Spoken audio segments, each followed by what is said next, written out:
I spent months preparing the perfect HMO planning application on this 3-bedroom property, and yet I still faced a potential refusal in front of the whole planning committee. And now the results are in to see if I got approved or refused, so buckle up because here's what happened and why every property investor needs to watch this. Firstly, I needed HMO planning permission because this property is inside an Article 4 area, which stops landlords from converting family homes into houses of multiple occupation unless you are approved for planning permission. So to prepare for this HMO planning application, I had to prove that the bedroom sizes were a minimum of 6.5 square meters for single occupancy, which I did, to prove that the number of HMOs would not increase above 50% of houses on that street, which I did, and I had to prove there was enough parking spaces on the street by uploading photographic evidence of available spaces at different times of the day, which I did, as well as meeting other factors like providing storage for the bins, secured cycle parking, and following the flood risk rules, which I did. Plus, I even had comments of support for my application from neighbours, as they've seen how I take rundown properties and make them into quality shared housing, which has a positive impact on their street. So this meant that I ticked every single criteria for the HMO application, which is why the planning officer recommended my application for approval. However, as there was an objection from a councillor,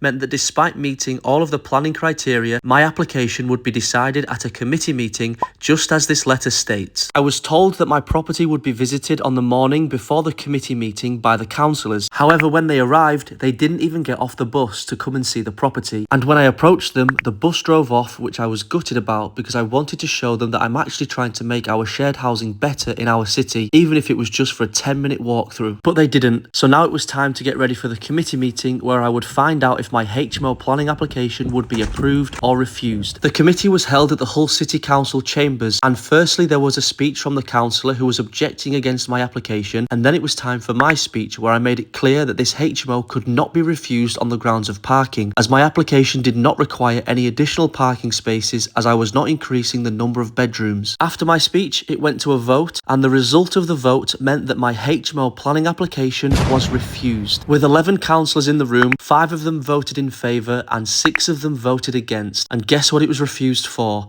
Parking. Even though both the planning officer and highways control confirmed in the official report, and I quote, "An objection on parking grounds could not be supported," which means the councillors have contradicted their own planning officer's professional opinion, and my option now is to appeal this decision to hopefully get it overturned. So there we go, you could have the perfect HMO planning application and still get refused by the committee. How would you feel if this was your application, and what would you do next? Let me know what you think in the comments, and share this video with someone if they're thinking about doing a HMO.